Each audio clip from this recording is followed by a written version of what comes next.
City News.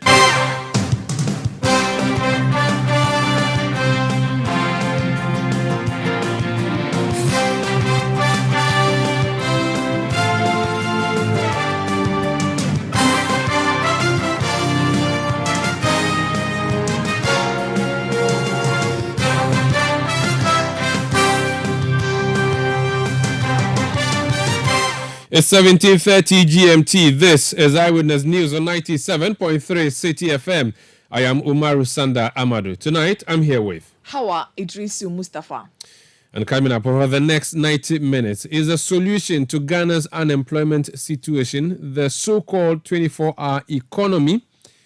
We'll be hearing from former President Mahama, who has a proposal, and also hear from Ken Oforiatta, who thinks it should be a night economy. We'll be hearing from both sides and have an analysis here on Eyewitness News. Also, National Media Commission and National Communications Authority jointly go on vulgar media houses, specifically television stations that broadcast pornography, money doublers, lotto forecasters, and so on, and all of these other issues. We have them here on Eyewitness News to hear how they intend to sanitize the space. And later on Eyewitness News, state burial and state funeral, for late former First Lady Theresa Kufuor. We'll be hearing from her husband, the former President John Ejekun Kufuor, who paid a tribute to her at the ceremony today. Stay with 97.3 Citi FM for more on this and many other stories on Eyewitness News. And in business, government urged to prudently use monies earmarked for the restructuring of the National Investment Bank. That's in 50 minutes from the City Business Desk. Eyewitness News is live across Ghana on a host of affiliate stations, and also we are on our platforms on social media. We are on Facebook, we are on YouTube, and we are on our website, citynewsroom.com. We are also live on a number of affiliate stations, so that if you're living Accra and want to know how to listen, let me give you a list of stations you can tune to and listen to Eyewitness News. We are in the Western region on Premier 100.5 FM, Beach 105.5 FM, and Sky Power 93.5 FM, all of them in Takrady. We are in the Bono region on Greener 95.9 FM in Sunyani. We are in the Ashanti region on Orange 107.9 FM in Kumasi. In the Eastern region, we are on Right 90.1 FM in Somanya. In Volta region, Holy 98.5 FM in Aflao. In the Northern region, on Dasuma 99.1 FM in Yendi. In Upper East, on Word 88.3 FM in Zuarungu. And in the Upper West region, we are on Bugli Radio 88.6 in Wa. You can join us by sending messages to our WhatsApp platform 0549 986 996. Alternatively, go on Twitter and drop a message using the hashtag City Newsroom. Tweet at Umaru Sanda or at City973. Let me know what you make of the stories that we are discussing here for you on Eyewitness News tonight. This is Eyewitness News coming to you from number 11, Dr. Martin Loop in Adabraka in Accra. My name is Umaru Sanda Amadu, here with Hawa Idrisu Mustafa. We start off with a budget that was presented by the Finance Minister Ken Oforiatta yesterday. He talked about a number of issues that have to be dealt with in the upcoming budget for 2024. There are a few things that stood out. The issue of the removal of taxes on locally produced sanitary pads. We've received mixed reactions, largely welcomed, while questions are being asked about the capacity of our industry.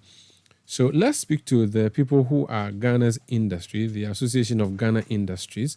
Seth Chumakwabwa is a CEO of the chamber. Let's speak their thoughts on the proposal by the finance minister.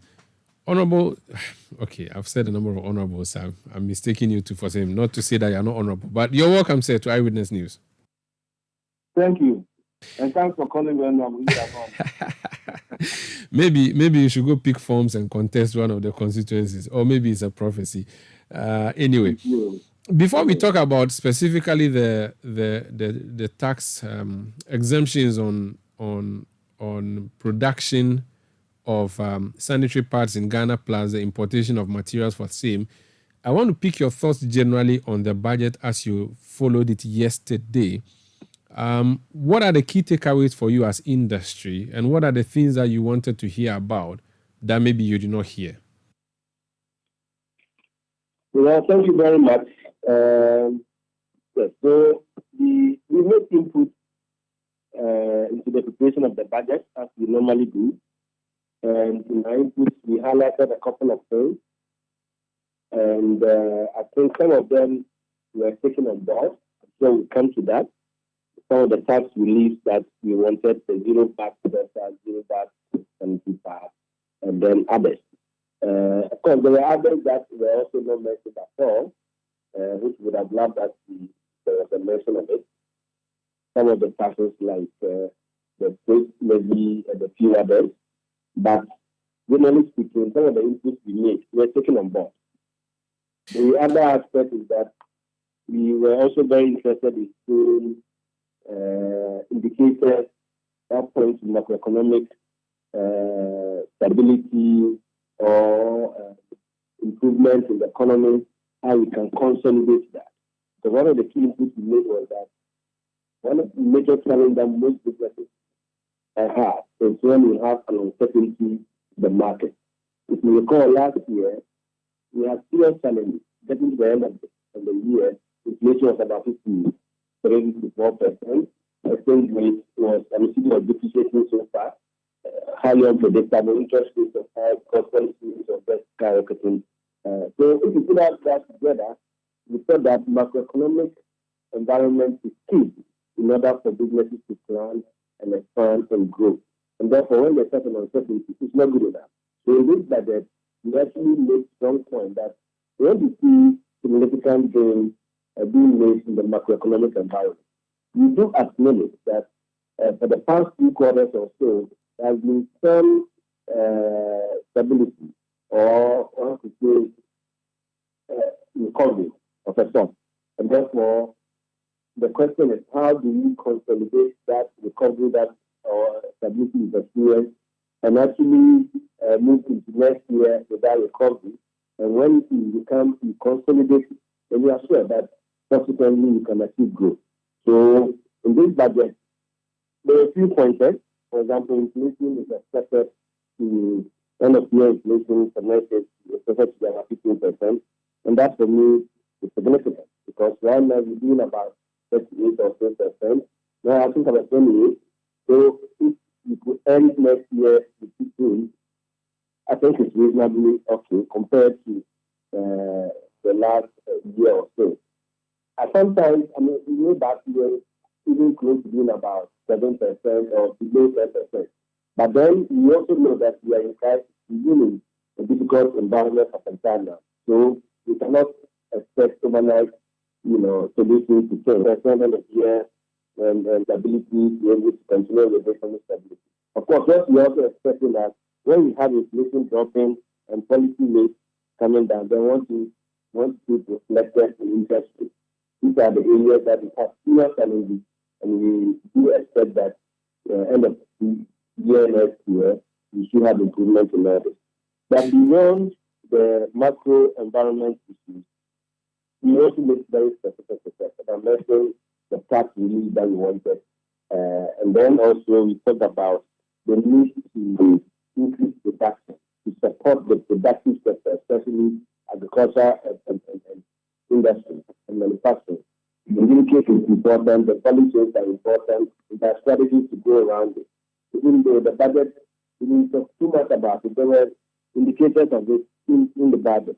Agriculture, poultry, the fact that over the past year or so, government secured about 5.5 billion bills for not that they facilitated with the procurement of these. We are pointing to good direction. So we need to do, I think the whole thing is about the implementation. Some of the concepts, some of the plans, some of the ideas are good. How well we implement it will determine a lot going forward. So generally speaking, there are some positives in this budget that are indicated, but the issue of the taxes, the fact that we thought we also be tackled, we are not mentioned at all. That's been the state levy and and then the introduction of the group and sustainability levy, which we thought could continue. But we also appreciate that government has pledged a certain target with IMF, and we are making certain revenue to be able to meet IMF requirements for the subsequent countries to come in. So it's a difficult situation. We are still between the rock and the hard place. We can't have it all, but if what we have indicated in the budget, we work at it, implement it, we advocate the right resources, I think that we will go a long way to help.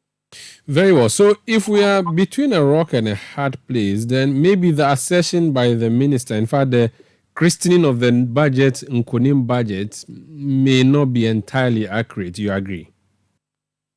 Oh, these are Nkonim budget.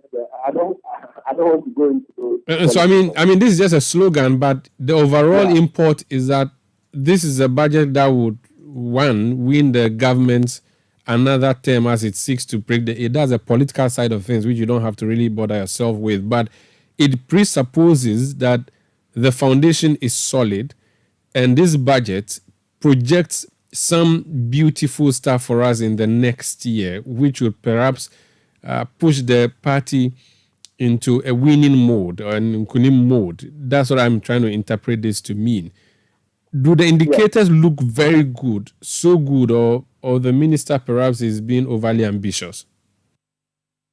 Well, I think that as to whether it's a Nkunim budget and people will look at it in the days of that party, as you really said, that we are going to the political realm, which I don't want to go there.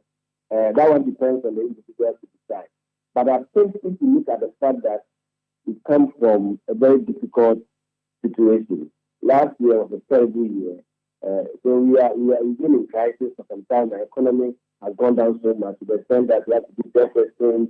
We have to bring in the international financial institutions to come in to help. We have to bring in the IMF and all that. Clearly, it's really difficult. So suddenly, if we have a positive development, we can recognize it. But we expect that if we're going to see significant transformation in this budget or next year, I don't think that is to be expected. Consolidating what we have, and if you look at government's own projections, we are projecting GDP growth of about 2.8%. We were achieving about 8% at some point, even every part of the current administration. So we have been in crisis, and we are projecting 2.8%. So we cannot say that things are going to be significantly transformed. What I'm saying is that from the indicators and from the projections, we are seeing reasonable stability. What is important is to consolidate this stability and then later look at growth going forward. Okay. We are in the stage of recovery. So gradual recovery is what I would say, but I would not call it transformation. I see. Now let's speak about the issue of the sanitary pads. It's good news what the government has said. May be bad for the people who import, but good for those who produce locally. Is our industry ready? Do we have the capacity to produce? They have given you a waiver on the importation of the raw materials. Is that enough? Well, I don't think, first of all, it's a bad news for those who import and only good news for those who produce in Ghana. For me, it's a good news for all. Good news for all in the sense that we all appreciate that we need to grow our local economy. We should reduce our import dependency. Those who import, why are they importing? They are starting to make sense. They import and sell. If we reduce the duty, if we take out, we make the duty on imported raw material, and then we also exempt them from the VAT. That is basically means that it makes the local production a bit more competitive because of this tax waiver. It doesn't mean that the importers can actually buy from local sources and sell. At the end of the day, you still consuming public or the users we are targeting. And you could either buy it from local sources or import. If import is becoming expensive, there's nothing wrong buying from local sources and selling. You still make your distribution margin. So I think that is how it is seen. And therefore, it shouldn't be considered a bad news for any group. It is for all of us. I see. Now, the question of capacity. Yeah, the question of the capacity, we have adequate capacity. Some of the companies are actually producing under capacity. One company is producing about 30% of its installed capacity. Another is using about 50 or 45%. When you put the companies that are producing together, they actually have excess capacity. They can produce and supply the whole market. In fact, some of them are even doing other products like that, and they have to necessarily export in order to stay in business because the local market is not taking that. The challenge has been that conditions haven't been that good for the local producers, and therefore they are compelled to shrink or cut down volume. So today, there's an opportunity of this nature, and prices could be lower for the local producers, and the market is buy, then naturally they will expand. So if you have already installed capacity, all you do is increase the raw material volume that you pay. And for the fact that you are not paying duty on it, it is easier to import the raw material this time and then increase your capacity. So I don't think capacity is an issue. We always said, and I think it's a trend that we're going to look at producers. And I can assure you they can live up to the situation. Okay. Besides, capacity is also built over time. Even the importers who are big time traders, sometimes when they realize that it's an opportunity created locally, they may end up setting up their own company. It doesn't take that much time and effort, and if you have a lot of resources, you can convert your warehouse, bring machines, and start producing. Bring the raw materials and start producing here. So we can easily build the capacity. If you don't create market opportunity, capacity will never be developed. So even if we didn't have the capacity now, over the period, once this opportunity has been created, others will come in. But even the current resource capacity, for me, is adequate for the whole country's consumption. Talking about opportunities, and this is my last question, the government also announced some tax waivers on the importation of electric vehicles, electric cars, whether damaged or not. Considering that we are trying to build an automobile industry, there's this whole fuss about how we are doing assembling locally and all of that. There was even a ban on the importation of so-called salvage cars to preserve the local car manufacturing industry. I get a sense that the government is giving with one hand and taking with the other now that it has announced the importation of these salvage electric cars. Would that be a fair fear from my side, or I am not understanding the plan well and things are all going to go well? Well, my understanding of it was that they extended the exemptions for the automobile assembly plant, which means that if you bring the parts to assemble, you are exempted. So that facility is there for the local assembly plant. And then even the electric vehicle, if you want to assemble them here, you are given a similar dispensation. So in that sense, it is still aimed at encouraging local production. It is not aimed at encouraging importation. The essence of this is that since you are doing assembling here, you must encourage local production, get the local producers to reduce costs as much as possible so that it can be patronized. Besides, we are also talking of continental free trade agreement, and we cannot build the capacity to be able to assemble cars here and you take the whole of African market. You can do good business and bring jobs here. So I think that is the essence of it. We also are aware that when it comes to electric vehicles, it is a new trend, and if you don't give encouragement for people to gradually invest into it, you get to a point where it becomes quite popular, but Ghana wouldn't have any opportunity, any plan to produce. So at this moment, government is thinking of saying, why don't we immediately encourage local production? We know that we don't have the facilities here yet. We need to have the charging centers, so many things go into it. We have not developed them yet. But once we give users, once we give incentives, then investors will begin to think that, if there are these incentives, then it makes economic sense for me to go. And then we gradually capture the market. So for me, I think the concept is good. Let's encourage it, and let's encourage local assembly. Of course, this cannot happen overnight. Electric vehicles cannot overnight take over the market. The normal pocket or the diesel on the one that we are using. So it's still going to be around with us for a very long time.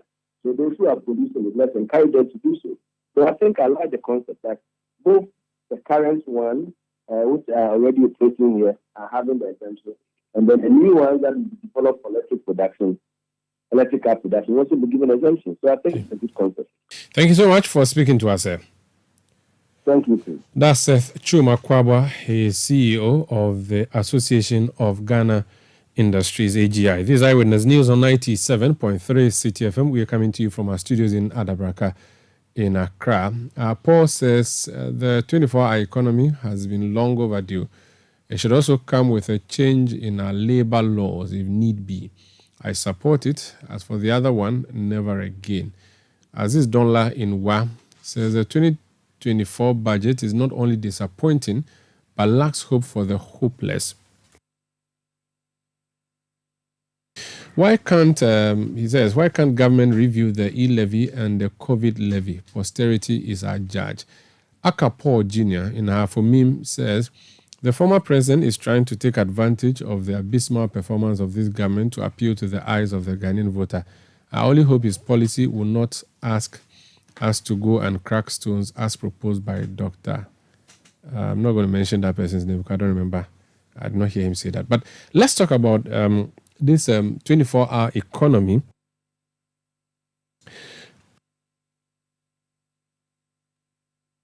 So, former President John Mahama has been meeting with groupings, and he met with Trade Union Congress recently, and he touched on what is called the 24-hour economy. Let's hear him briefly, and then we talk about it.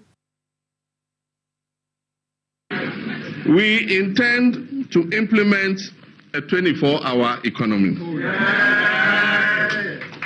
And by this, we will provide incentives in terms of reduction in corporate taxes and other exemptions to businesses that will sign up to the 24-hour economy initiative. And if we remember, in the past, but then we must also look at the security side and make sure that we provide them with security. Because if you remember, in the past, filling stations used to work 24 hours. Unfortunately, armed robbers started attacking them, and because of that, they all closed at about 10 o'clock. And so if we're able to provide them with adequate security, businesses and services like that, there's no reason why they can't operate 24 hours. And we'll give them the tax incentives to be able to do so.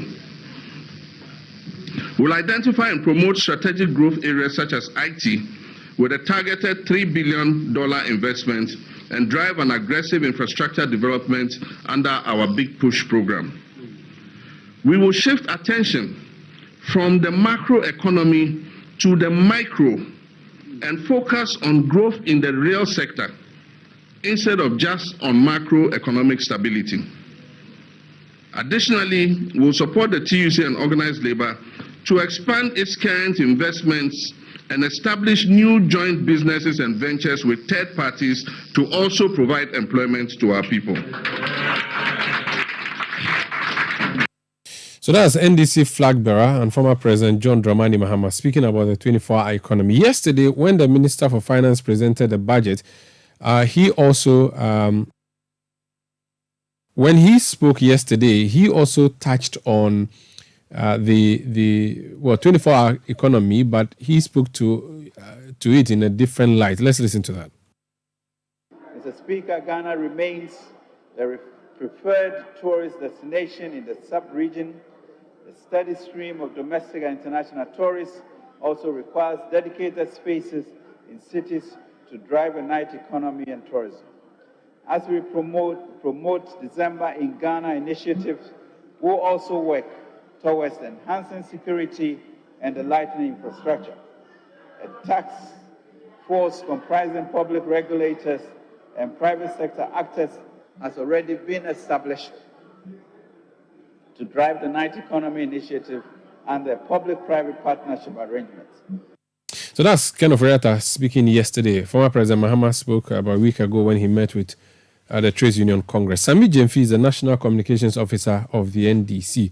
Sami, you're welcome to Eyewitness News. Before I ask you to expatiate more on what former President Mahama means when he says 24-hour economy, I don't know what the official NDC position on the 2024 budget is. Well, Thunder, thanks for having me.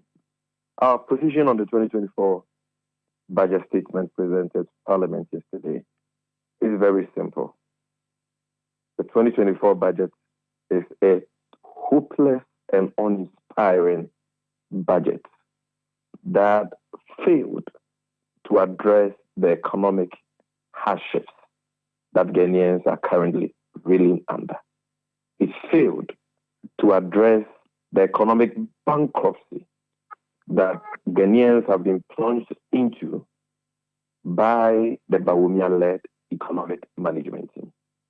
Totally uninspiring, totally hopeless. Look, this is the last budget of the Kufuor Bawumia MPP government. And I have no doubt in my mind that it is going to be the last budget of the MPP as a political party. Because budget after budget, we have seen this government feed Ghanaians with sweet slogans that turn out to be totally meaningless and useless. And clearly, this 2024 budget will not be any different. In 2017, when they first assumed office, they christened the budget as Asempa budget. From Asempa budget, we went to Ejumapa budget in 2018. In 2019, we were presented with what they termed Impuntu budget. Then from Impuntu budget, they took us to a so-called Nkosua budget in 2020. In 2021, we were presented with the supposed Ajenkwa budget. Then from there, 2022, Nkabum budget.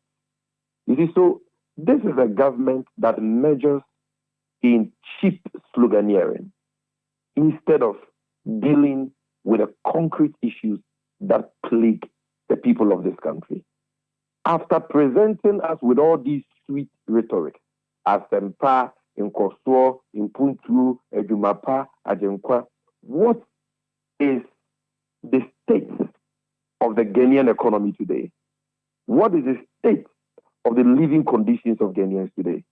Living conditions of Ghanaians have continued to worsen year after year, despite all these slogans. And if today they tell you that the 2024 budget is an including budget, know that you are being deceived. You are only being fed with useless economic jargons and meaningless slogans, which will not be able to address the fundamental issues plaguing our economy. As we speak, the major problem confronting Ghanaians today is the issue of high unemployment. The economy we bequeathed to the Kufuor Bawumia government had an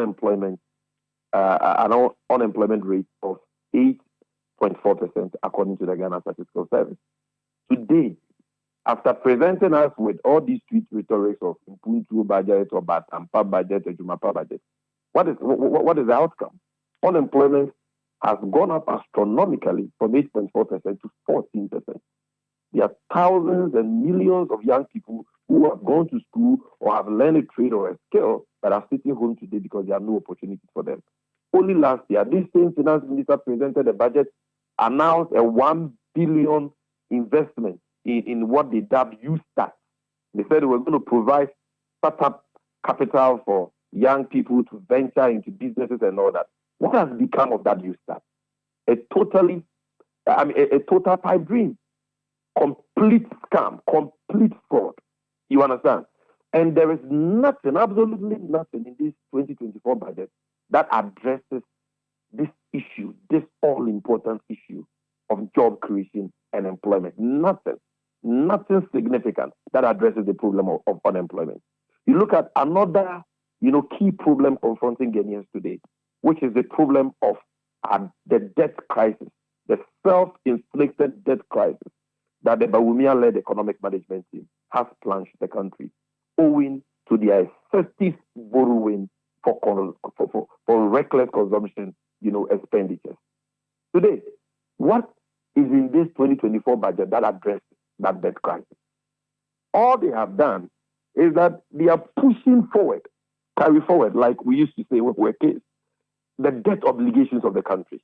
For more than 1 year, we have defaulted on our debt obligations, both domestic and external. We are not servicing our debts. And we are pushing these debts forward for the next government, as the president himself has confessed, the next leader to come and clear the mess. What is this government? What are the investments this government is leaving so that the future government can come and clear that mess? Who is coming to pay these debts? You understand? So all the crude financial haircuts that our creditors are being given will continue unabated. And we are just pushing our debt obligations forward without making any concrete arrangements to clear these obligations in the near future. And you call this Inkunim budget because you think Ghanaians are some zombies who will queue in the Scottish scan again to vote for you and reward you with another term for collapsing the economy. Look at the lending rate today, between 35% to 40% under. Tell me which businessman can borrow at this high interest rate, and do anything meaningful with it. That is where lending rates, have gotten to. And it is crippling and suffocating businesses in this country who are already dying under the yoke of high tax payments. So this budget is just like the budgets we've seen in the last 13 years since this Bawumia-led economic management team took office. Is the one of cheap slogans that have continuously failed to deliver the goods. And that is why today, Bawumia himself is so embarrassed that he could not accompany the finance minister to go to parliament and deliver this budget as he often does during budget presentations. Because they are all ashamed of themselves. They realize that their words, they've been trapped by their words. Ghanaians don't have faith in them again. All the promises they made, about jobs, you start and all that, have become pipe dreams. All the promises they made about year of roles in previous budgets, total pipe dreams. As I speak to you today, because of our debt default, all contractors undertaking various road projects, all the major interchanges, all the major projects have today come to a halt. Contractors have abandoned sites. The Ashanti Regional Minister today was weeping and lamenting about this fact to the Ashanti about how contractors working on various road projects in the Ashanti region have abandoned sites because there is no money to pay them. So we are still in this bankruptcy. Okay. And yet you don't see any concrete measures in this new budget to address these fundamental things. So the waste will continue unabated. The uncontrolled corruption, as the Catholic Bishop Conference puts it, will continue unabated. And these very people who have collapsed the economy and plunged all of us into misery, penury, hardship, will continue to celebrate and pontificate over cheap slogans.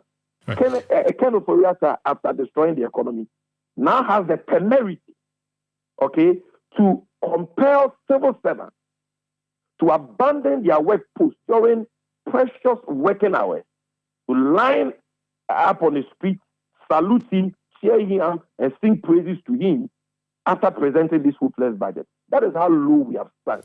The problem we are confronted with is a leadership paralysis problem. Leadership that are not accountable to the people, that simply don't give a hoot about the people.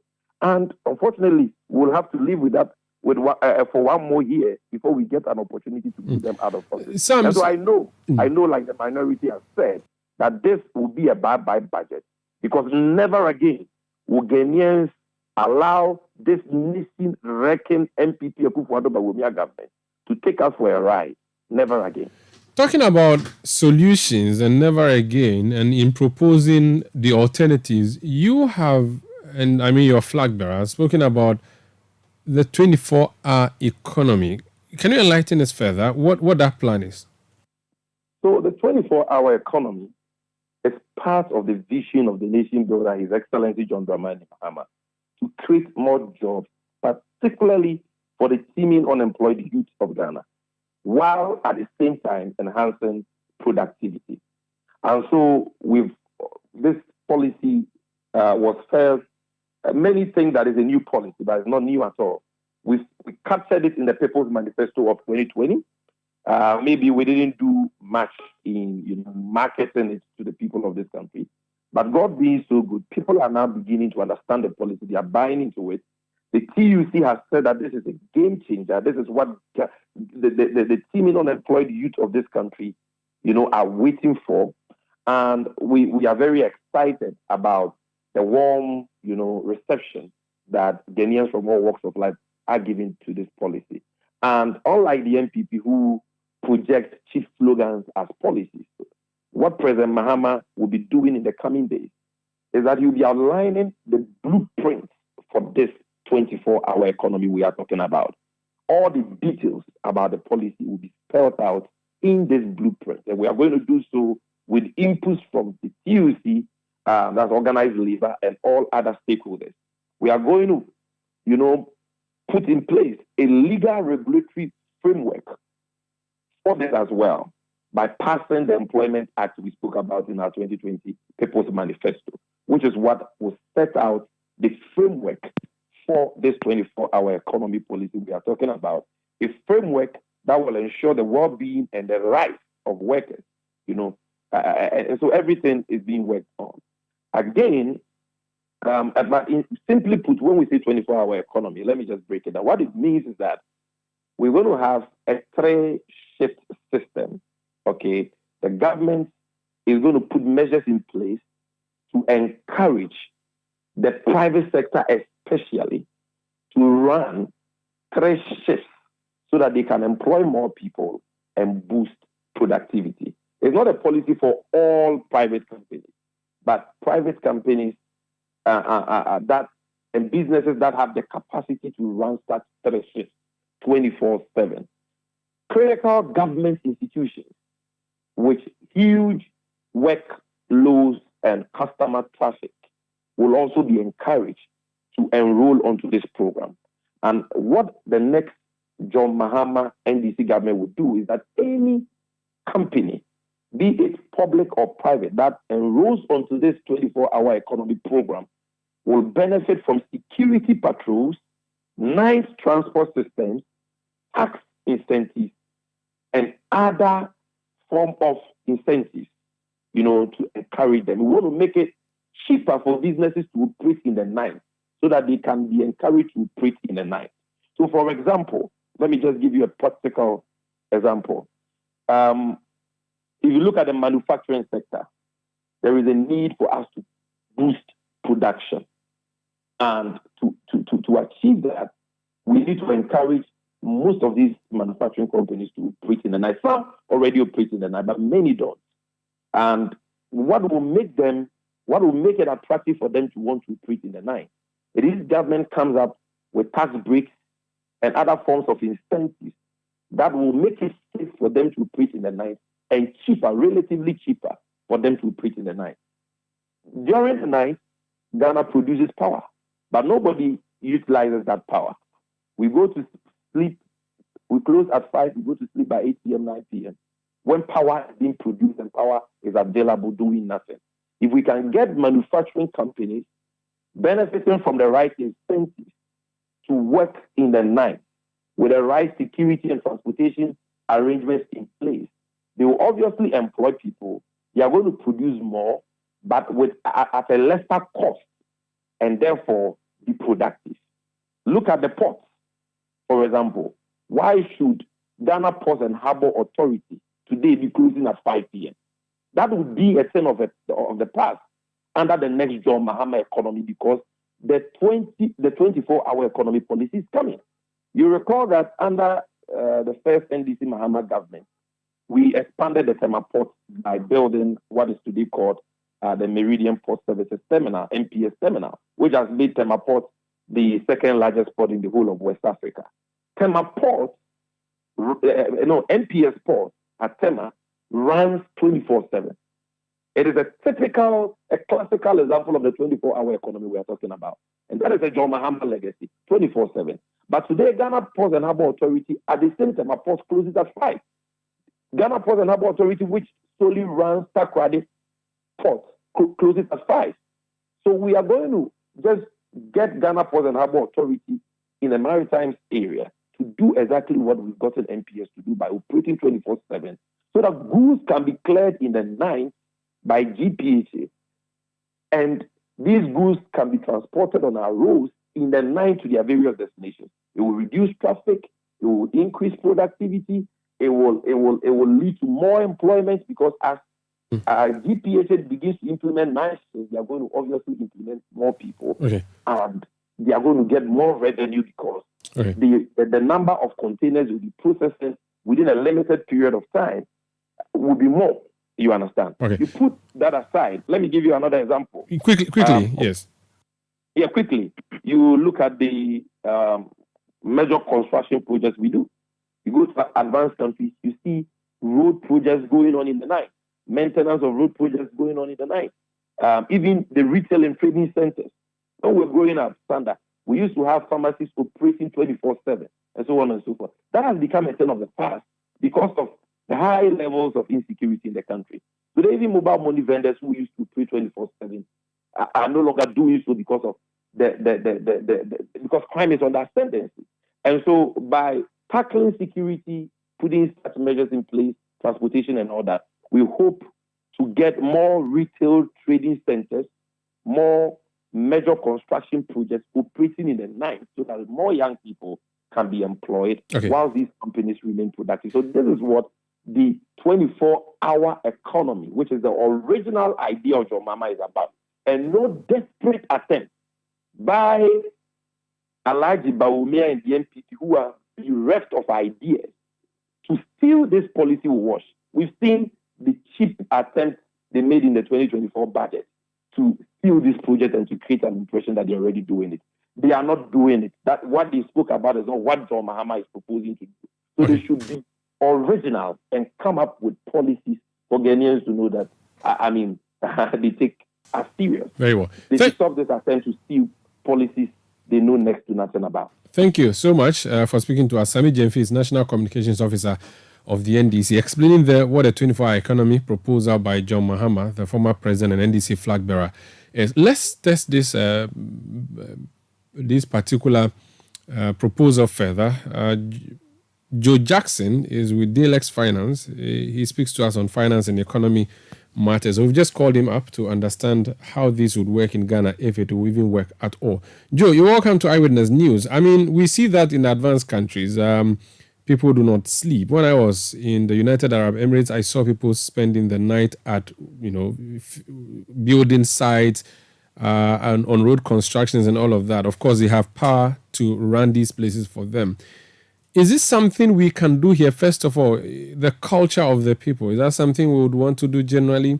Do we have the facilities? The proposal is that security will be beefed up. There's enough power. But is it practical here? Good evening, Maro, and good evening to all your listeners and viewers. Listen, forgive me if I am not as excited about this proposal as the Sami Jemfi is. Reason being that as a business, I look to certain issues. Is there a market? Is there somebody to buy what I want to produce? Can I produce it at a cost that makes sense? Will I find the right inputs, including raw materials and the people to do it? If all these numbers fall in place, I will produce 24 hours. I will expand production. Now, the key is this. Is there a market? Well, listen, if you go to the nuclear station, where people are traveling up and down, there's a market for pounding fufu at midnight. And entrepreneurs don't need a slogan to have fufu ready at 12 midnight. They just need the numbers to make sense. And they know the numbers instinctively.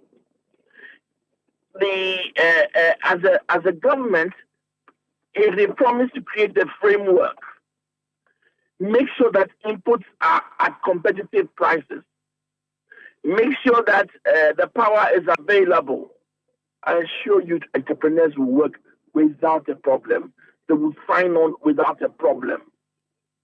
The important thing is that it cannot be done. You cannot impose a 24-hour economy. You can only give the incentives for a 24-hour economy and trust that entrepreneurs will risk their capital, will risk their businesses to join in. If there's somebody ready, if there's enough people ready to eat fufu at midnight, I assure you, somebody will be pounding fufu. If there is enough market for me to sell my locally produced chips so that I have to fry chips all night, I assure you we'll do it.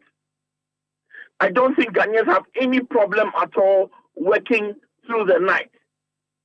A lot of our SMEs do it all the time. Provide the market, make the inputs competitive, and I assure you, small businesses will sign on than we can imagine. It is about making the environment for SMEs competitive. Help them with the finances. Let them be able to get bank loans at a competitive price. So for me, it is how are you going to get this environment as good as it should be? Then the SMEs don't sign up without any prompting. They'll produce all through the night without any prompting. Is it feasible? I would say yes. But the big if is you've got to provide the environment. You can't legislate SMEs to work through the night. So provide the market. But what can government do in terms of producing or providing the market? Government cannot ask people to be awake at night to eat the fufu that you talked about. But government can say, I will provide you with electricity and floodlights so that you can work at construction sites, you can work at your factories, produce the garments that you produce. For instance, in the free zones area, produce as many T-shirts as you can. Let's export them. Maybe mobile money businesses. You can say to them that, come on, stay at where you are, do your business. We are going to provide you with security. People will be going on night shifts so that it will not just be the doctors and nurses who leave the house when we are getting home. How does that sound like? What can government do then if government can provide these necessary things, security, power? The rest is for the culture or the community. That's what I'm thinking. That's why I asked you about the culture, the mindset of the people themselves. I don't think our mindset, there's anything wrong with our mindset. I think our entrepreneurs are very optimistic.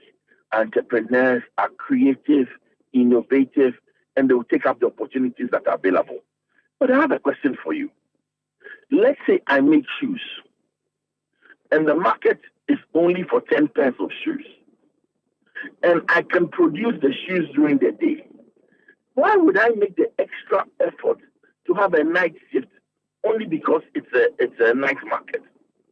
And let's talk about the market. You got to make sure that there's a market. Help me get the market for 20 pairs of shoes. And then gladly, I will do 10 during the day and do another 10 at night.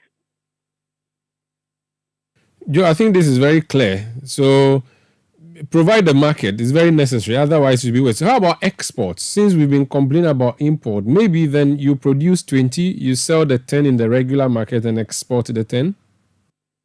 Fantastic. But you got to help me you got to take off all those regulations that make exporting so difficult. You got to help me with standards. We've been in this country before, and we've seen an earlier regime when non-traditional exports increased by over 100% over a decade. That can happen again. We can export again. And I show you, if the market is there, they will be working day and night to export, because the exports will insulate us against the vagaries of the city. Okay. But you got to help them with the market. Okay. You got to help them with the market. Once the market is there, they will take up the challenge. You got to remove the arcane structure of regulations and licenses that hamper SMEs. Once you make it simple, they will be there. They'll be working day and night. I assure you. I'm sure there's a debate. In the market, do taxi drivers don't taxi drivers work all night? They do. Over 31st night, Do they need any prompting? Our culture will make us work. Our culture will make us work hard. Our entrepreneurs will take up the opportunity. Let's make sure there's a market. Thank you. We'll keep the debate up. But before you go, I think I'll just ask you for a quick comment on the minister's delivery, the issue of taxes, how they have, put a waiver on a number of them. Positive, right? Well, given that we are in a high tax regime, tax reliefs may be positive. But I have a question for you. Which of these tax reliefs will implement the SME, the small business? We say that SMEs are the heart of development. And yet when we give reliefs for the assembly of vehicles. That goes to these big car companies. Where are the reliefs that will help that young man who is trying to make shoes, like I talked about? Where are the reliefs that will help the young lady who is trying to sell chips? Those are the things we should think about. Thank you so much for speaking to us, Joe. Thank you, too. That's Joe Jackson. He's with Daylex Finance. We're speaking on two things, one of them being the 24-hour economy. And my friend Clement sends a message and he says, how does a country that believes in ghosts and witches trade at night? That's just something you should consider there. This is Eyewitness News on 97.3 Citi FM. And talking about ghosts and witches, let's talk about unhealthy programs on television stations. Howard has a story for us. The National Media Commission, NMC, has released its half-month report for November, highlighting infractions from 15 television stations. The NMC and the National Communications Authority last month launched a joint project to identify deficits in broadcast content. Incidents of concerns include money doubling, money rituals, fake lotteries, occultic practices, and pornography. A statement from the Executive Secretary of the NMC, George Sapon, also says the Commission's professional assessment revealed 2 dangerous broadcasts from Power FM and Onuya FM and TV. Whilst that of Power FM has been resolved, a resolution with Onuya FM remains outstanding. The Commission says it will announce its decision on the matter soon. Here are excerpts of the statement from the NMC. Through the toll-free number 0800-419-666, citizens are empowered to call into a monitoring center to make their voices heard on the performance of broadcasting stations, especially in relation to content they consider unacceptable by the standards of media ethics, Ghanaian culture, traditions, and norms. Our half-month report shows the public had concerns about 318 incidents on television, made up of 224 money doubling incidents, 83 money rituals, 24 fake lotteries, 18 occultic practices, 13 incidents of pornography. The rest of the complaints related to fake loan schemes and people seeking to use fraudulent means to extract money from others. Many of the complaints were against the following stations: Asomafo TV, Adrimpa TV, Eagle TV, Best TV, Energy TV, Diamond TV, X TV, Asomdwe TV, Funny TV, Advice TV, Big TV, Passion TV, Nkabom TV, Seekers TV, and Elephant TV. In addition to the above complaints from citizens, the Commission's own professional assessment reviewed 2 dangerous broadcasts with implications for national cohesion that demanded immediate regulatory intervention. While one of them, involving Power FM, has been resolved, the other, involving Onuya TV or radio, remains outstanding. The Commission will announce its decision on that matter soon. We shall also brief the public on our decision on the TV stations listed above. Those were excerpts of a statement from the National Media Commission. Eyewitness News. Be there as it happens. You know, Papa, see that? And it's rickety car. Hey, Papa! Papa!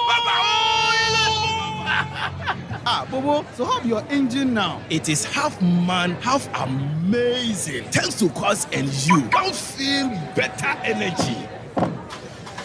Can't touch this. Actually, guys, so Sancho's engine just died like that? Yes, so somebody managed to convince him that there is a better engine oil than Quartz. And he switched. Sancho Panza. Now, which engine oil can be better than Quartz? No other, my guy. Quartz with its age-resistant technology, it keeps your engine younger for longer. Now you know. Have you guys seen the new bottle design? It's superb. Quartz 9000 from Total Energies there improves fuel efficiency. Why do you think Mr. Mane and Logoso have taken the Quartz Nation movement World Cup like that? Sorry. Chairman Mane. Quartz. Keep your engine younger for longer.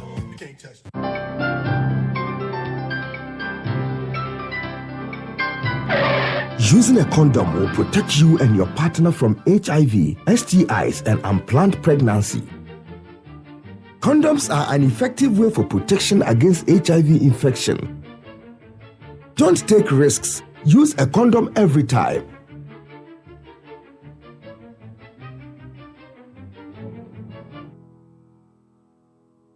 Always come prepared.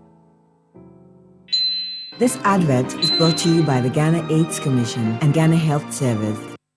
Are you ready? Val Real Estate Ghana is thrilled to continue its success story in Accra by revealing Legato Heights, where melody meets luxury. Prepare to be dazzled by high-rise elegance at unbeatable off-plan prices. Situated in the prestigious location of Ridge, Legato Heights promises a lifestyle of opulence and convenience. It's not just an apartment complex, it's an experience crafted for the discerning few. Join the anticipation and watch this space as we launch this development on the 24th of November. To book your unit, call us toll-free on 0800 888 888. Val, Africa's gate to real estate.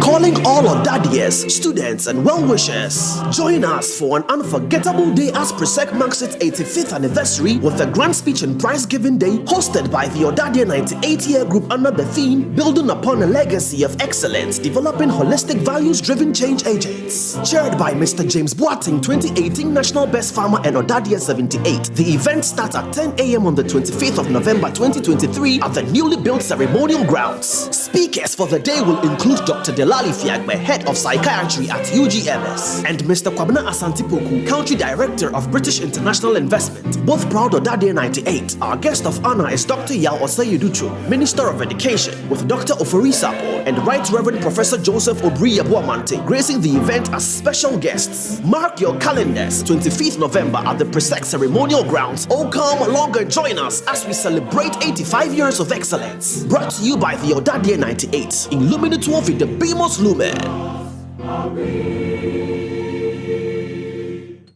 Are you ready? Val Real Estate Ghana is thrilled to continue its success story in Accra by revealing Legato Heights, where melody meets luxury. Prepare to be dazzled by high-rise elegance at unbeatable off-plan prices. Situated in the prestigious location of Ridge, Legato Heights promises a lifestyle of opulence and convenience. It's not just an apartment complex, it's an experience crafted for the discerning few. Join the anticipation and watch this space as we launch this development on the 24th of November. To book your unit, call us toll-free on 0800 888 888. Val, Africa's gate to real estate. Eyewitness News. Be there as it happens. Get the details. Every significant financial transaction, every market movement, and all the policies that affect your business. Citi Business News. Be informed. Time now for Citi Business News on Eyewitness News, brought to you by GCB Bank PLC. GCB Personal Loan. Make that big move and dream a reality. My name is Hawa Idrisu Mustafa. Details of our stories now. Economist Dr. Patrick Isumin is calling for the judicious use of monies earmarked by government to help restructure the National Investment Bank. The Finance Minister Ken Ofori-Atta announced in yesterday's budget that government will provide 4 billion cedis to address the challenges surrounding the National Investment Bank, distressed SDIs and other persistent legacy issues within the financial sector. The decision follows concerns over the imminent takeover of the National Investment Bank by the Agricultural Development Bank. Here is Dr. Patrick Isumin commenting on the issue. The Finance Minister doesn't have a very good history with this recapitalization. So we have to hope that 4 billion is 4 billion And it's 4 billion that actually resolve the issues of NIB. Because we know what happened when we did the banking sector cleanup, where the cost kept growing and the numbers kept changing. And up to now, even though they say people have received their money, we still hear cases of people complaining that they haven't received. So I just hope that it is not going to be something that will keep dragging on and on and on. And that 4 billion is 4 billion, and it's going to be money well spent, and the bank will be recapitalized. That was economist Dr. Patrick Esumin. And Director General of the Ghana Port and Harbours Authority, Michael Luguji, has debunked assertions that government is paying remunerations to over 30 unproductive staff of the yet-to-be-constructed Keta Port. The Keta Port project, which would be the third seaport in Ghana after Tema and Takoradi Port, had received a lot of public critique after the appointment of a director, even though the actual construction was yet to take off. According to him, the current staff at the Secretariat, who are less than 5, are on secondment from the main Ghana Port and Harbours Authority office. Michael Luguji made this comment on the sidelines of the official opening of the commissioning of the new gantry cranes and works for the second phase of the Tema Port expansion projects. See, I think the information that has gone into the media is not correct. That a whole set of employees are sitting down for Keta Port and there's no port. The port is a project. Now, if you take Tema Port from concept to actually the first time the port was ready for operation, it took a minimum of 10 to 15 years from concept. But if you start from concept, you don't assume that because it's a concept, you don't need anybody to be in charge of the project. Don't forget, apart from the port, the director responsible for the project that was specially appointed, I think that the secretariat is just about 4 people, just 4 people, a project coordinator, an engineer, a secretary, and a team driver. Those are GPHA staff that we just seconded to support the director of Keta Port. And that is exactly what it is. So what is out in the media that 33 people have been employed and they are sitting there, it's not true. It's not true. It's the project director, he is here, and then the support staff that have been seconded from existing Tema Port people just to help him run it. And trust me, the kind of work involved, if we were to say somebody else would add it to his responsibilities, wouldn't have made the progress. Michael Luguji further indicated that investor for the project is likely to commence next year, assuring that feasibility studies has been completed. The Keta Port project is ongoing. We've finished feasibility study. We have commissioned a consultant who is conducting the environmental and social impact assessment. He's likely to finish around April next year. Once that is done, we'll then launch the full investor search. Now, unlike Tema and Takoradi, we started as government ports that the Port Authority was operating and handling cargo. We want Keta to be a model full landlord port. You provide the facility and you expect private sector to then build it and operate it over a number of years. And by that arrangement, you cannot go out there and look for an investor when you don't have the feasibility and the environmental impact assessment. He needs the tool to assess the actual cost of investing. Then he can model that against his business and be able to make a good proposal. That was Director General of the Ghana Port and Harbours Authority, Michael Luguji. In a bid to bolster education in the energy sector, industry players are calling for government support to equip educational institutions with essential industry-specific tools necessary for hands-on learning.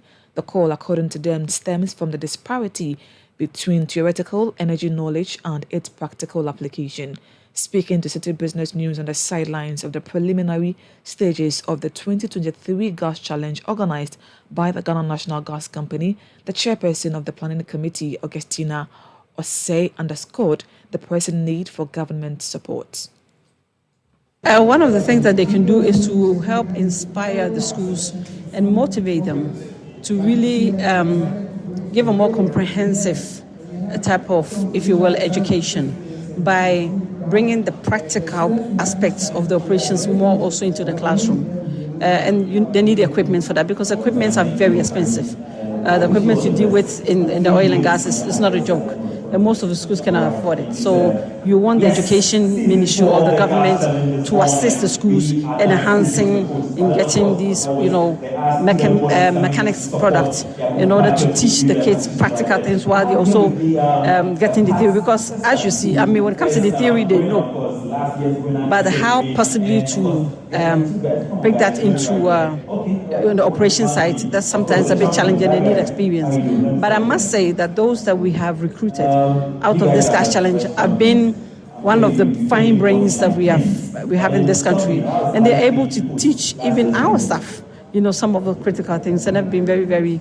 We are very proud of them. They have the right attitude for work, and they are very smart, and we hope really.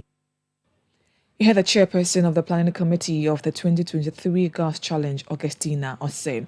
And that's it for City Business News on Eyewitness News. The business news on Eyewitness News was brought to you by GCB Bank PLC. GCB Personal Loan, make that big move and dream a reality. My name is Hawa Idrisu Mustafa. Up next is Point Blank. Hello, Linda. You won't believe what I am planning next. I want to start my postgraduate degree, buy a car, and build my dream home. But you know what's stopping me? What's that, Mike? Money, that be my biggest wahala. Oh, you are sorted, Cry. With a GCB Big Move personal loan promo, you can borrow up to a whopping 400,000 Ghana cedis at a significantly reduced interest rate in less than 24 hours. Like seriously? How do I qualify? Yes, it's available to all GCB salary account holders. Plus, you get a 2-month grace period before you start to pay back. Susket, I'm opening an account with GCB now. Get a personal loan of up to 400,000 Ghana cedis at a significantly reduced interest rate in less than 24 hours. Call 0800-422-422 or visit your nearest GCB branch today to fund your next big move as we celebrate 70 years of greatness. T's and C's apply. GCB Bank, your bank for life. Let your voice be heard on Eyewitness News on Facebook at facebook.com/City97.3, Twitter at twitter.com/City973, and Instagram at instagram.com/City973 with the hashtag Eyewitness News.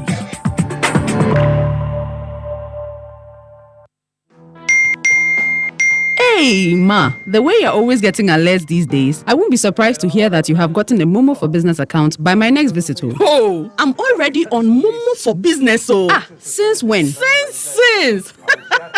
Now, it's easy to apply for a merchant SIM. All you need is a registered MTN number, your business certificate, your Ghana card, and you are good to go. Sir, you think you are the only one who knows what's up, eh? Look, I just dialed *5051#, selected register, and the region I was requesting the SIM from, and waited for my SMS with my reference number. You can even go online at momomerchantapplication.mtn.com.gh and complete the details for an even better experience. Hey, Grandma Momo.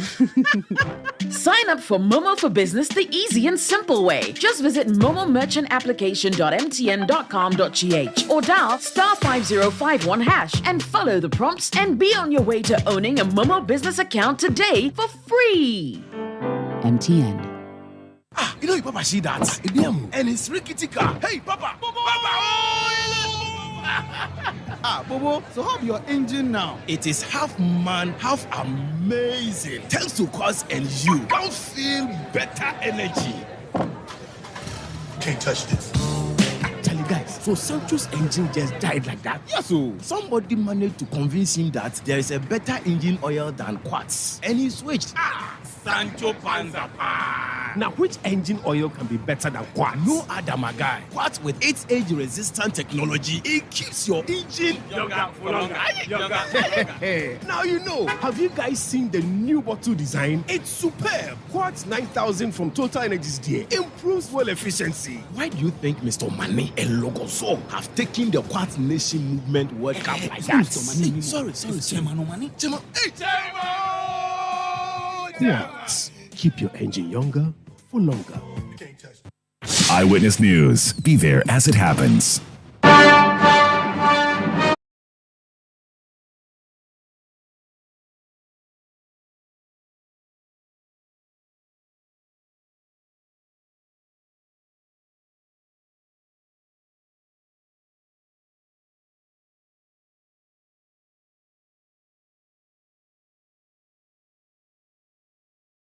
On Eyewitness News, my name is Umar Rusanda Amadou. Tonight on Point Blank, you do know that there are a number of NDC MPs currently in the courts for various reasons. The NDC side has taken issue with that. There was even a plan that for every day that NDC MPs go to court, or one NDC MP goes to court, the whole block would join that person in the courtroom. One such person who is in the court is Kaisel Atuforsen. He was Deputy Minister for Finance in the Mahama government. During that period, there was a procurement of some ambulances, and this government is trying him on that. The cost was some 2.37 million or 2.3 million euros. So I'm looking at the website citynewsroom.com. The reports coming through from the courts. Atuforsen closes case as Alex Segbefia fails to show up.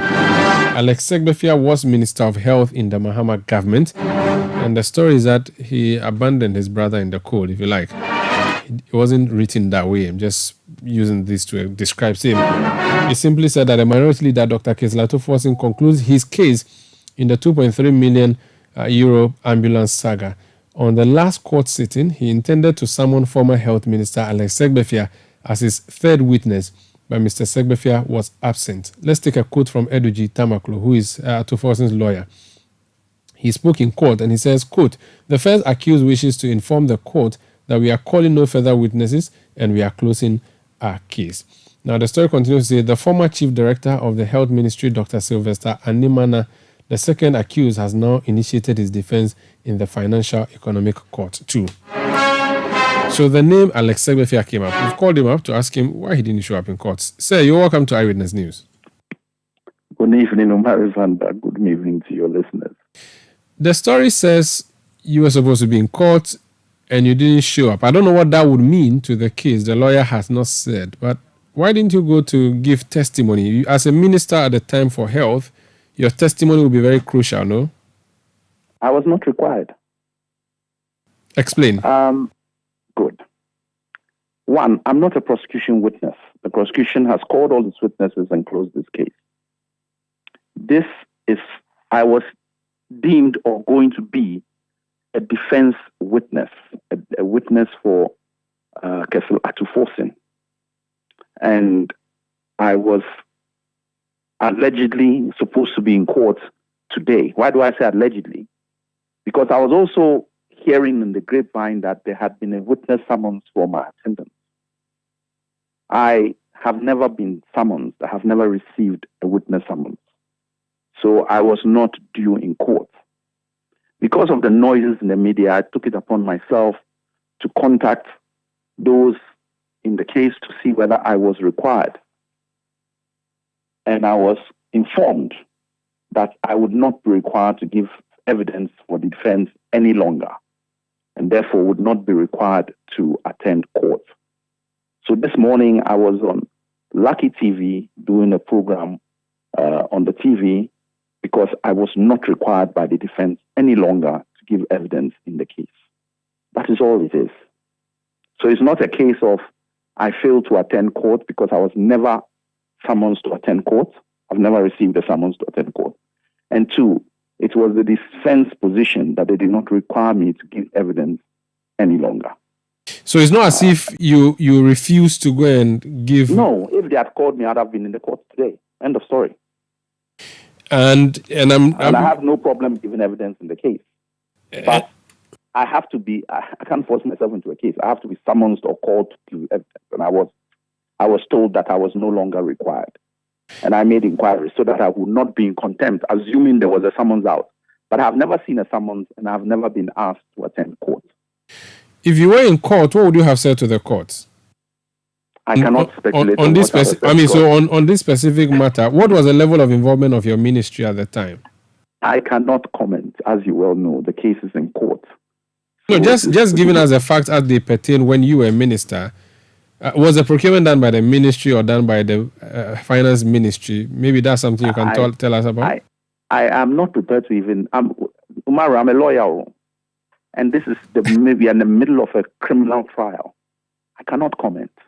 That's fair. Frankly, that's I fair. cannot comment. It's just unethical and wrong, as my training tells me, for me to be commenting at this stage on this case. Fair enough. I'm not going to trap you to do that. I mean, at any point, how do I even know?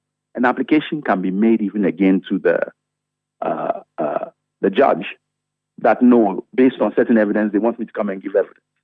Again, I don't know. It is still open in that. So till the case is over, then I think I'm at liberty to comment. But at this stage, I don't think it would be. In fact, it's not. I don't think it is wrong for me to make any comment on this case at this stage. Oh, okay. And as you know, I even spoke about this before the trials and things began. Yes. I think I had interviews with your radio station or TV station about this matter. So my views are well known to you on this matter. Very well. If they go back to the old tapes, they will be able to understand what I think about. Fair. Let me ask you about something that you would have no problems commenting on because it is not before the court. Yes, sub judice, before the courts. Yeah. It has to do with the La General Hospital, which is no more on the surface of this planet. It used to be a huge towering building in La, on the way to Tawala Beach. I know it well.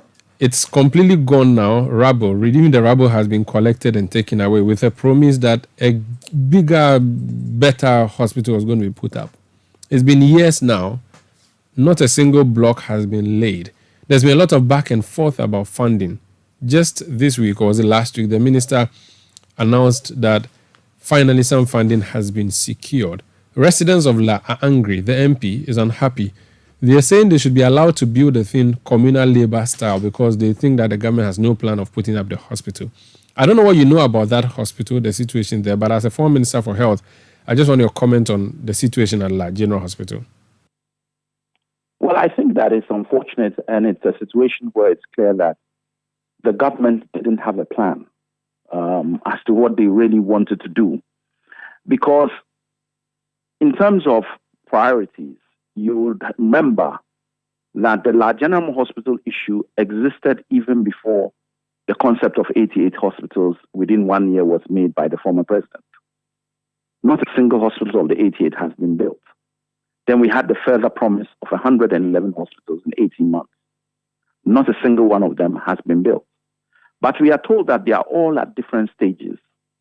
And if you have that number of hospitals at different stages, assuming you reduced it from 111 to, say, 20, you would be able to take all the money you've used for the rest to have finished La General Hospital and totally equipped it by now.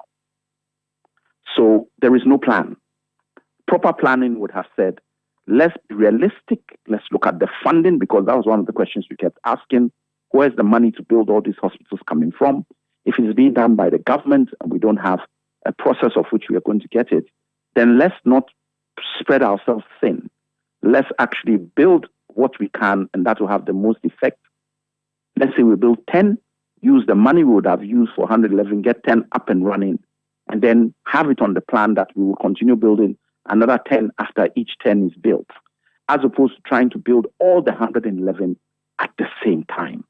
So for me, it's just a lack of planning, a lack of direction, and everything that was said about those hospitals was to gain votes in the 2020 election and subsequently to make people, a political party, look good subsequently. But here we are. La General Hospital is gone, and as we speak, we are not sure ahead of possibly money had been made available, almost 50, I think, million euros or something of that nature for the La General Hospital.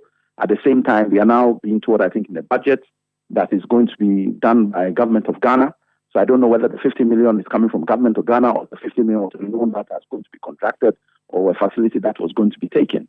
So we are not clear what the government is saying really about La General Hospital. All we know is that it's not built, it's been destroyed. And once again, we are being told there's a plan. We don't know what the plan is. We don't know where the money is coming from. And it's all propaganda as usual. Thank you for speaking to us, Honorable Alex Segbefia. Thank you. I'm very grateful. Thank you too. That's former Minister for Health, Alex Segbefia, speaking to us on two issues. One, the Atuforcing case, and then the one on the La General Hospital. This is Eyewitness News on 97.3 Citi FM. Now, yesterday there was a presentation of the budgets to members of parliament. On the City Breakfast Show today, there was a conversation around the quality of the House of Legislature.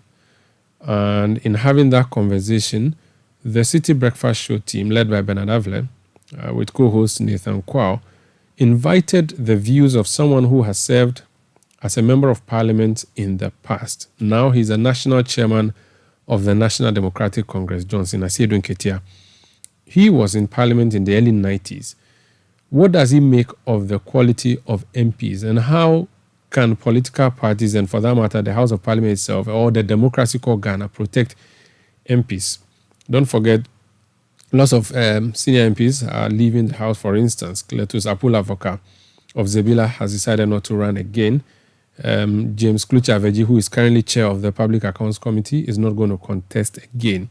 One other person who is not contesting again is the Ododo-Diodio Member of Parliament, Neil Ante van der Poel. He's also not contesting, and there are a lot of other people who are not contesting on the various political. In fact, the Deputy Speaker of Parliament, Joe Wise, Joe Osewusu, we are told from Bekwai, is also not contesting. There are even information around the majority leader. I do not have clarification or clarity on that particular one. So the team called up Johnson Asiedu Nketia this morning to ask him how good MPs can be preserved. Listen. The quality of work in Parliament is suffering because we've heard the Speaker complain about it. We've heard the previous Speaker. We've heard leadership complain. As a long-standing former General Secretary and as a chairman of a large political party, as an ex-MP, does he agree that the quality of representation and particularly legislation in Parliament is suffering? And then, of course, he will tell us what he thinks the parties can do. So, Honorable Asiedu Nketia, thanks for joining us. Good morning. The question has been put. Yeah. Yes, thank you, and thank you to listeners. I've been monitoring your show, and I've been having a good laugh. Yes, it is true. The quality of representation in Parliament has declined. And in fact, it is not just an opinion. There has been at least one survey report that I have cited, which has confirmed whatever the speakers have been talking about. I have been in the House for 3 terms, that is 12 years. And I remember after our 3rd term, I exited in 2005, January. And there was an Englishman who came to do some research in Parliament, comparing the 3 parliaments. I mean, the first Parliament, second Parliament, and third Parliament. And the conclusion was that the most productive among the 3 parliaments was the second Parliament. You remember the MPP did not participate in the first Parliament. Yeah. So the second Parliament was the most productive. Surprisingly, followed by the first Parliament where MPP was not there. And then the weakest among the 3 was the 3rd Parliament. And to keen observers, even the quality of representation from the 3rd Parliament to date has been on the decline. And I believe that one of the key causes has been the over-monetization of our politics. Because in the past, people went to Parliament out of the desire to serve the nation. Now it is increasingly becoming clear that there are many people who go to Parliament as a form of investment. Because they come, gather money, they will do estimates about how much it will cost to buy, the electoral college during primaries, how much it will cost to prosecute a successful elections and so on. And then they get themselves into Parliament.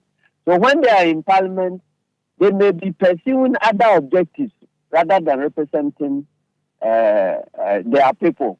And so some just want a service passport to be able to do their businesses. And that is why you cannot get them in Parliament. And the truth of the matter is that whenever anybody spends 4 terms, 5 terms, the amount of his total emolument for the 4-year tenure, and yet he spends that money to go to Parliament, where is he going to get the balance from? It means that he's just using Parliament as a stepping stone to achieve other things. That is why the quality of our representation has been declining. So how do you cure that as a political party, the NDC, or generally as political parties? How do you cure this challenge to ensure that the right quality gets to Parliament so we all benefit from proper laws that will be made in the House? Yeah, I'll answer it in 2 ways. The first one, I've heard you discussing that we need to put into either the national constitution or party constitution the requirements of competence and all that. I'll come to that later on. But during the financial, and one of the key measures that can cure the over-monetization is to look at how parties hold their primaries. You remember in 1995, as a General Secretary, I caused to be introduced a policy of universal membership suffrage in our primaries, where every registered member of the party will cast a vote. Okay. In that case, the electorate becomes too huge to be bought. So every member will vote. It is a very important thing. But people who find it easier to buy the electoral college to get to Parliament, surprisingly kicks against it. Because for some people in party strongholds, their biggest problem is to get over the party primary. So if they have to keep the delegates on the payroll throughout the 4 years, so that when it gets to the primaries, they will get all their votes, they are prepared to do it. And once they get the votes of the electorate, the argument, this is our stronghold. Bantama, if you go there and you are MPP person, the moment you win the MPP primaries, you are in Parliament. Because it is unthinkable that a day will come when the whole of Bantama will vote for another party to win. And because of that, the electors are unable to demand accountability from their MPs because they are powerless when it comes to removing an MP. The moment they are able to scale through the parliamentary primaries, they are in Parliament. So as an individual member of the electorate, you are almost powerless. You see how long people like Honorable Chairman Sabonsu has been in Parliament. Because no other party can defeat MPP in that constituency. And he will find ways of making sure that he wins the primaries. And once he wins the primaries, even if 2/3 of the people are even disgruntled, he will still win and go back to Parliament. The words of Johnson Asidun Ketia, National Chairman of the National Democratic Congress, speaking on the quality of Parliament. He was speaking on the City Breakfast Show today. That would be it for Eyewitness News tonight. My name is Umaru Sanda Amado. Production by Kobna Wilson. Technical production by Daniel Kwashi. New media support from Edwin Kwakofi. I did this with Hawa Idris Mustafa. We'll be back tomorrow at 17:30 GMT. Thank you for listening. Have a good night.